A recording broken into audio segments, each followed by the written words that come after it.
In this video, we are going to be discussing how to be ethical.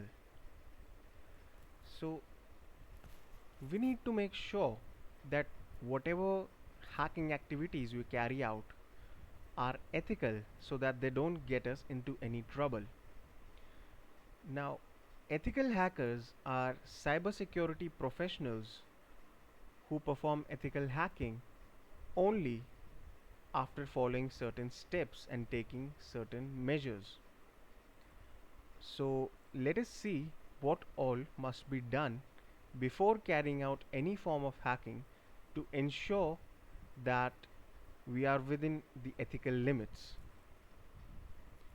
So let's see the first one, which is to gain authorization from the client and have a signed contract giving the tester, the ethical hacker, permission to perform the test, that is the hacking. So the first thing is to gain proper permission to carry out the hacking. The next thing to do is to maintain and follow a non-disclosure agreement or an NDA with the client in case of confidential information disclosed during the test. The third step is to maintain confidentiality when performing the test. Information gathered may contain sensitive information about the company or about the ethical hack.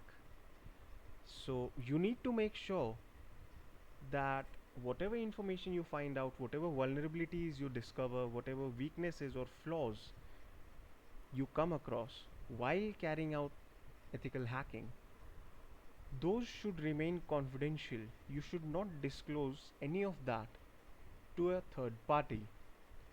And during the process of carrying out ethical hacking, you may come into contact with some sensitive information or some private data related to the organization for which you are carrying out the test.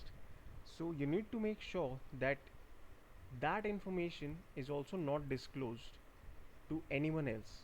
That's company private data, and you should make sure that you don't give that information out to anybody else. And the last thing to keep in mind is that you should perform the test up to but not beyond the agreed upon limits. So whenever you sign a contract, it'll specifically mention what kind of attacks you're allowed to carry out. So it's important to remember that you should not perform anything that you're not allowed to do.